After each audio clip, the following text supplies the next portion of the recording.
सह नौ भुनक्तु सह वीर्यं करवावहै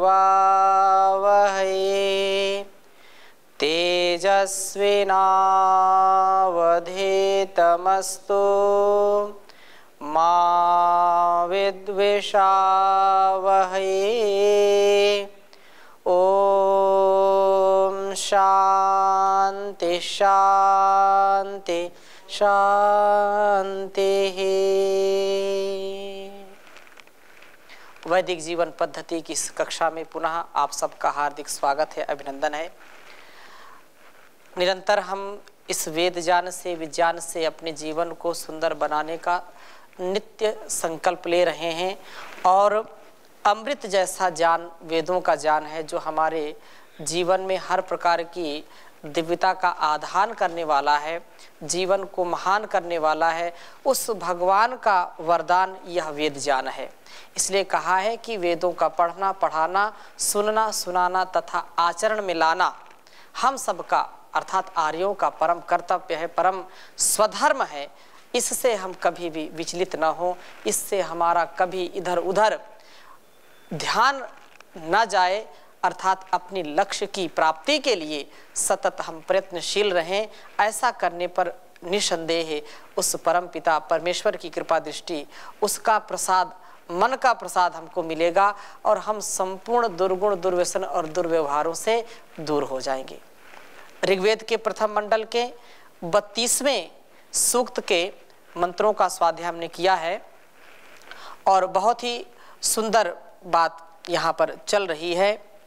वह जो परमात्मा है वह हमारी जो अज्ञान मूलक या अविद्या से युक्त जो कामनाएं हैं उनको नष्ट करने वाला है। उसकी भक्ति करके ही हम इन पर विजय प्राप्त कर सकते हैं। इनके बिना हम कभी भी जीवन की जो गति है, जो प्रगति है, उसको पा नहीं सकते हैं। तो इस प्रकार से परमात्मा का ध्यान, उसका गुणगान हमारे लिए परम कल्याणकारी है, परम सुखदायक है और वासनाओं से व्यक्ति कभी तृप्त नहीं हो सकता है, कामनाएं उसकी कभी उसको तृप्त होने नहीं देती हैं, परंतु इससे हमको पार जाना है। वासनाओं से, बुरी इच्छाओं से, बुरी कामनाओं से ऊपर उठना है। इसलिए बहुत सुंदर मंत्र 32वें इस सूक्त के 14वें मंत्र को आपके समक्ष में रखूंगा।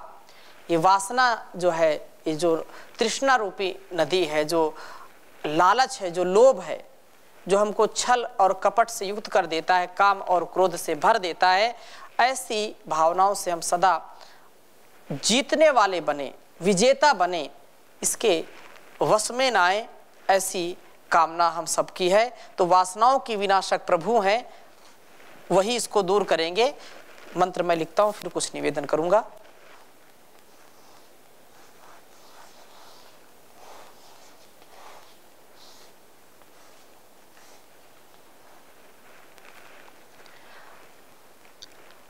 अहेर्यातारम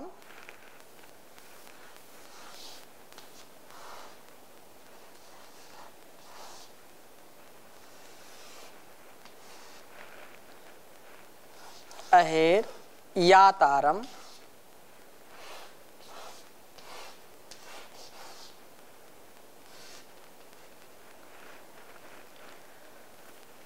कमपश्य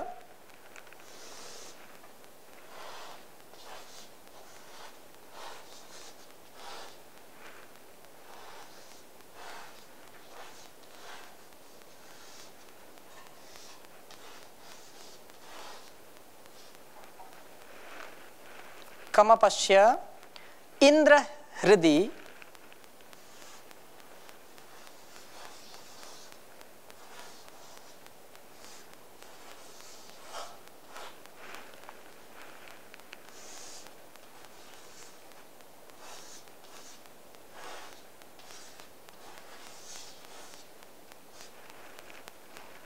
यत्ते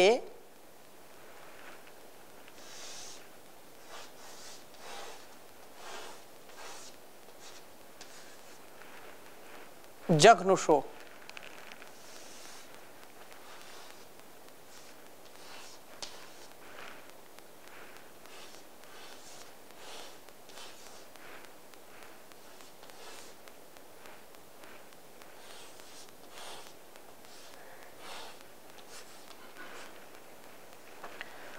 भीरगच्छत्,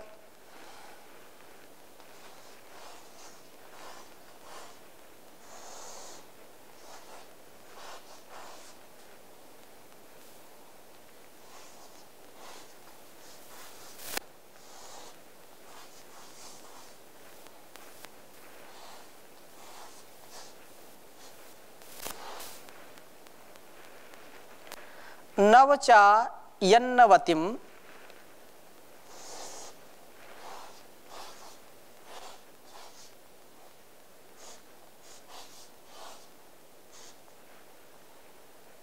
यन्नवतिम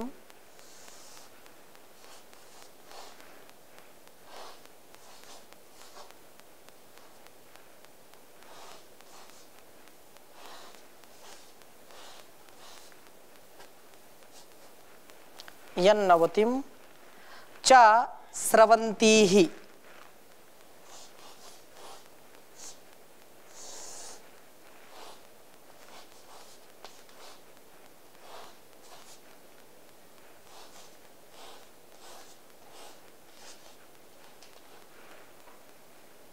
श्येनो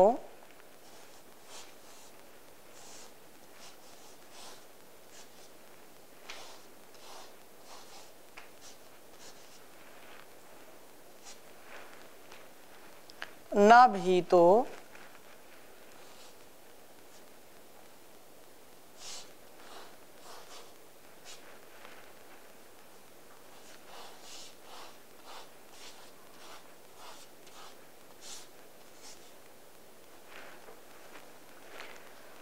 अतरो रजांसी,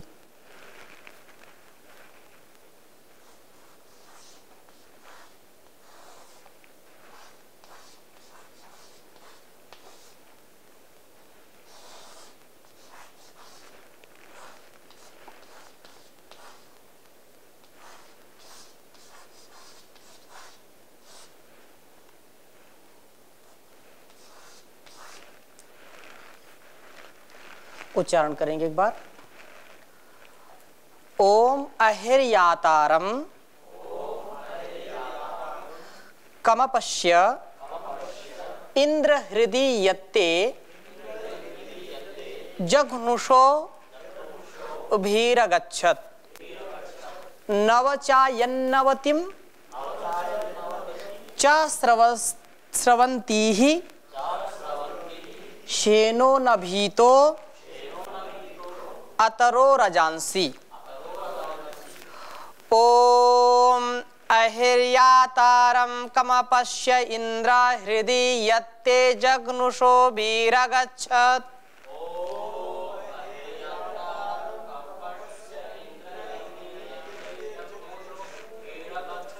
नवचायन्नवतिं च स्रवन्तीः श्येनो न भीतो अतरो रजांसी।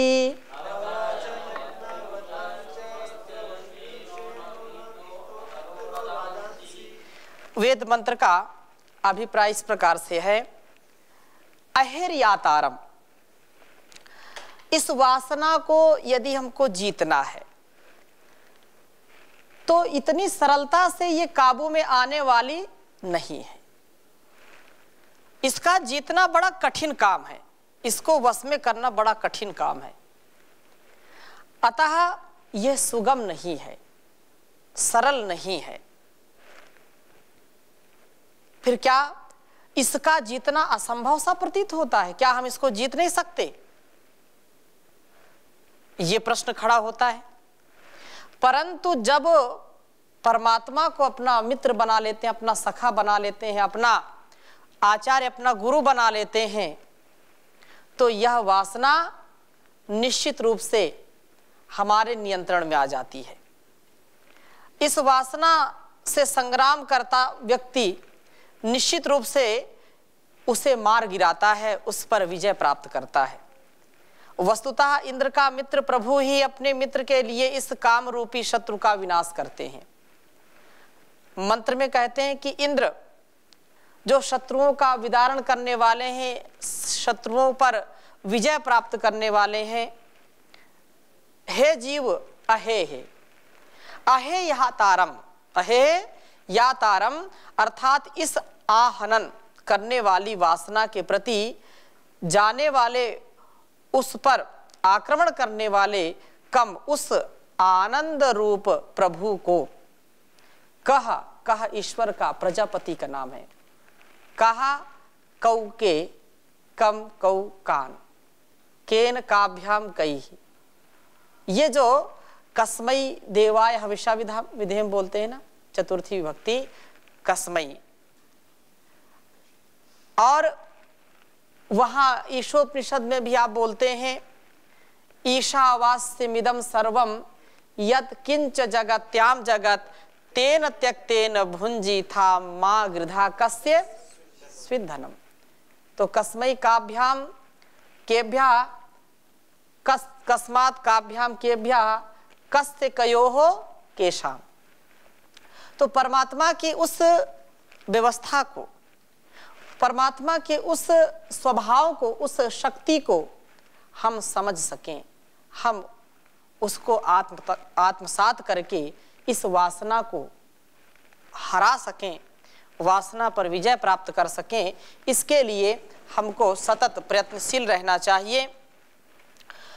कहा कि कम उस आनंद रूप प्रभु को अपश्यः देख, यत जब भी तेरे हृदय में वह भी जो है अगच्छत भय प्राप्त हो, जब भी हमारे मन पर, हमारे बुद्धि पर भय का प्रकोप हो, भय आए, तो उस परमात्मा की शरण में हम जाएं। ऐसा करने पर हम भय से बचेंगे।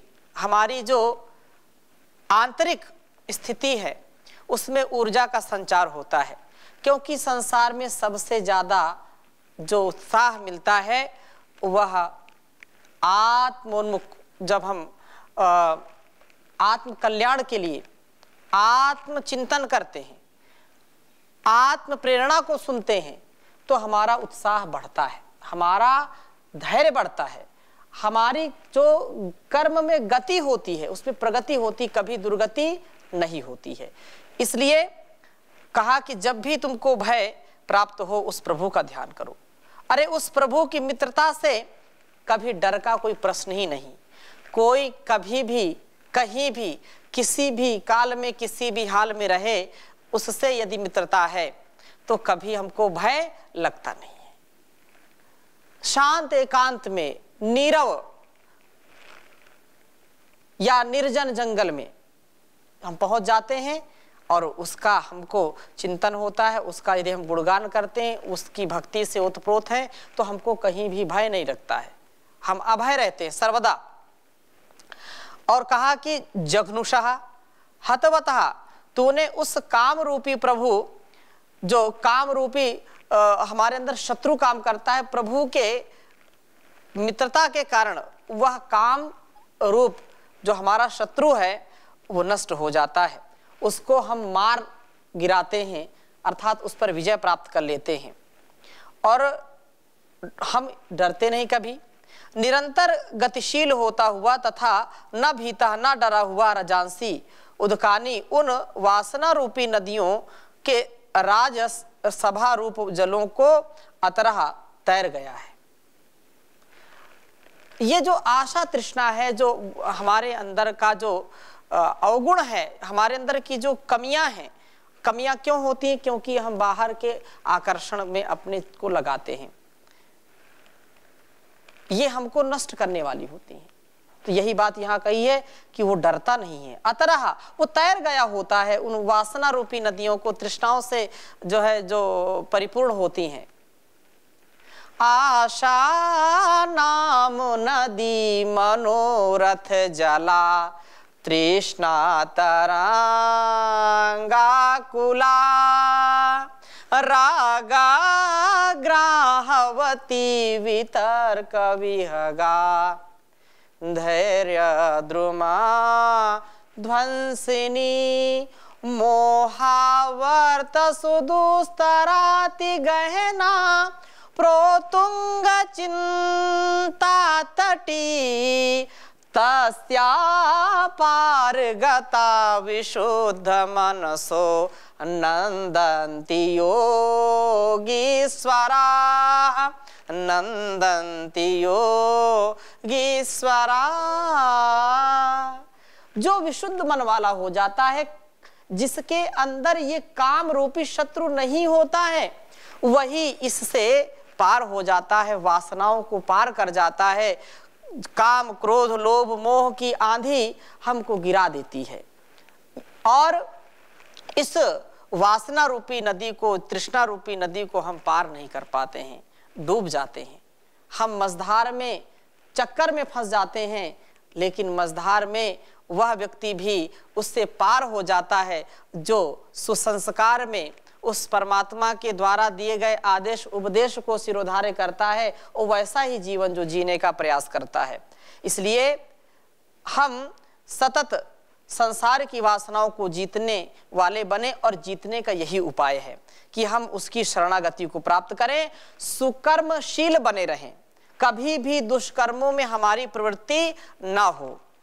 क्रिया और शीलता वज्र हाथ में होने पर हम इनसे डरते नहीं हैं। उस प्रभु को अपने मित्र के रूप में जब हम देखते हैं तो उस प्रभु ने ही तो इन वासनाओं को विनष्ट करने का पूरा हमको सामर्थ्य दिया है, अर्थात तो वही इन बुरी शक्तियों को जो हमारे अंदर काम कर रही होती हैं उनका वो मारने वाला है, उनका हनन करने वाला है, उनका दमन करने वाला है। तो वासनाओं के विनाशक प्रभु हैं, यह देखते हुए हम निर्भयता के साथ सुकर्मशील बने रहें, तब अवश्य ही हम इन असंख्यात वासना नदियों के राज स्वभाव रूप जो जल हैं उनको तैरने वाले बनेंगे। इस भवसागर से तर जाते हैं, जो उस परमात्मा को अपना मित्र बनाते हैं, सखा बनाते हैं, और जो उसको अपना मित्र नहीं बनाते हैं, अपना सखा नहीं बनाते हैं, वो इस भवसागर में डूब जाते हैं, उनकी नैया पार नहीं होती है। वो पूर्ण शरणागति को प्राप्त होते हैं, अनकंडीशनल सरेंडर होता है और उनके मन में ही भाव होता है, ये जीवन तुम्हारा तुम्ही को है अर्पण, लगा दो किनारे इसे मेरे भगवन। ये जीवन तुम्हारा तुम्ही को है अर्पण, लगा दो किनारे इसे मेरे भगवन। दरस दो बड़ा होगा ऐसा तुम्हारा, भटकता ही रहता है ये मनवा हमारा। इसे वश में करने की युक्ति बता दो, इसे वश में करने की युक्ति बता दो, लगा दो किनारे इसे मेरे भगवन। तो वह इस नैया को पार कराने वाला है, हमारा सब प्रकार से दुखों को नष्ट करने वाला है, क्योंकि ये दुरित जो है, जो हमारे अंदर भोग की जो भावना है वो बहुत अंदर अंदर हमको खोखला कर देती है और हमारा व्यक्तित्व कृतित्व बिल्कुल बेअसर हो जाता है।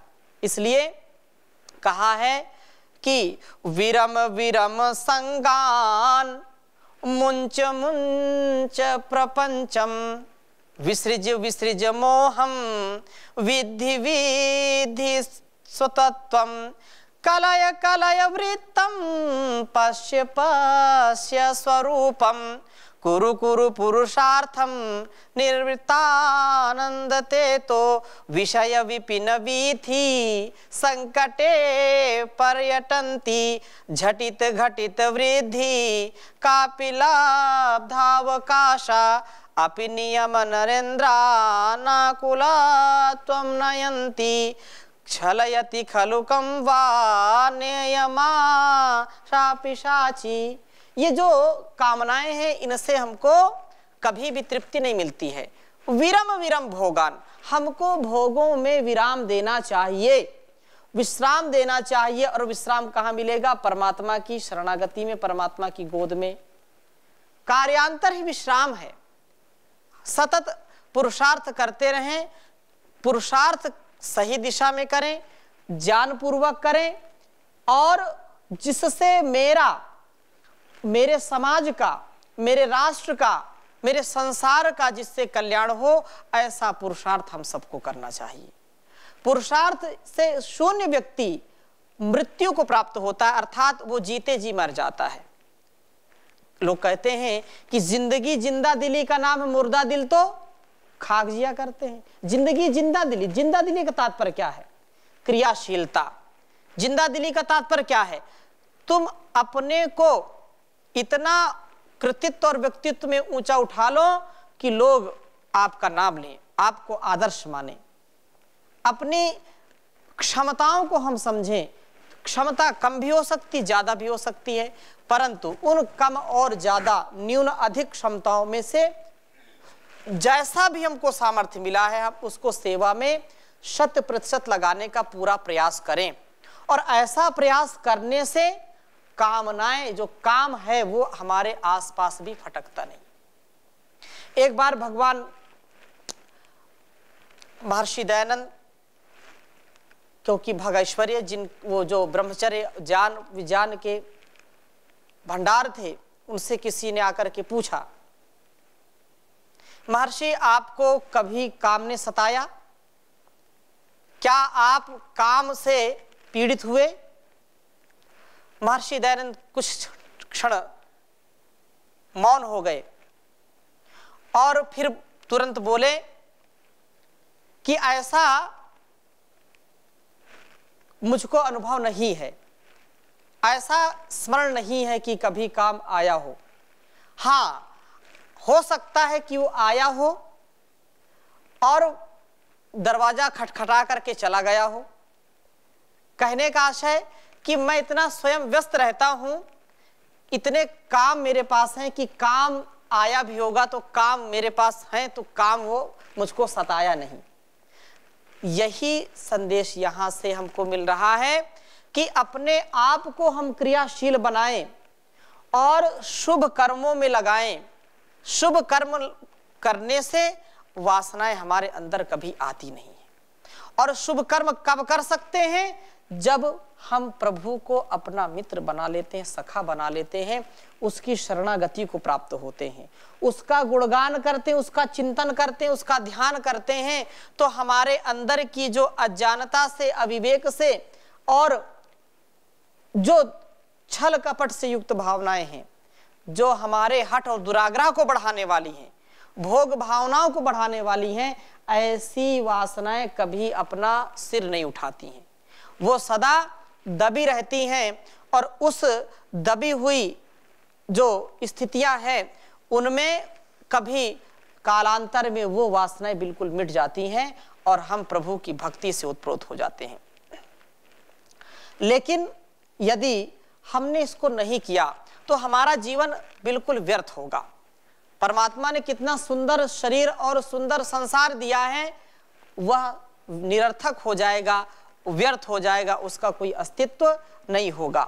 इसलिए बहुत सुंदर बात कही है, प्रभु दर्शन पाने आए थे, प्रभु दर्शन पाना भूल गए, जिस पथ पर हमको जाना था उस पथ पर जाना भूल गए। मानव जीवन को पाकर भी यह उलझन हमसे ना सुलझी, उस अंतर्यामी के अंदर हम ध्यान लगाना भूल गए, जिस पथ पर हमको जाना था उस पथ पर जाना भूल गए। प्रभु दर्शन पाने आए थे, प्रभु दर्शन पाना भूल गए।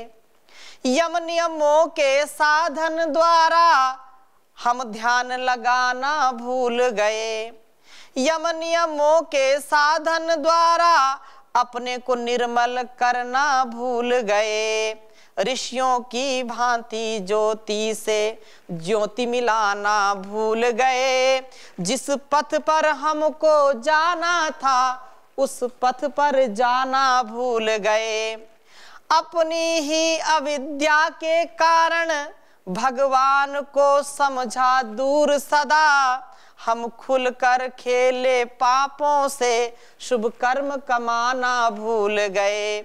जिस पथ पर हमको जाना था उस पथ पर जाना भूल गए।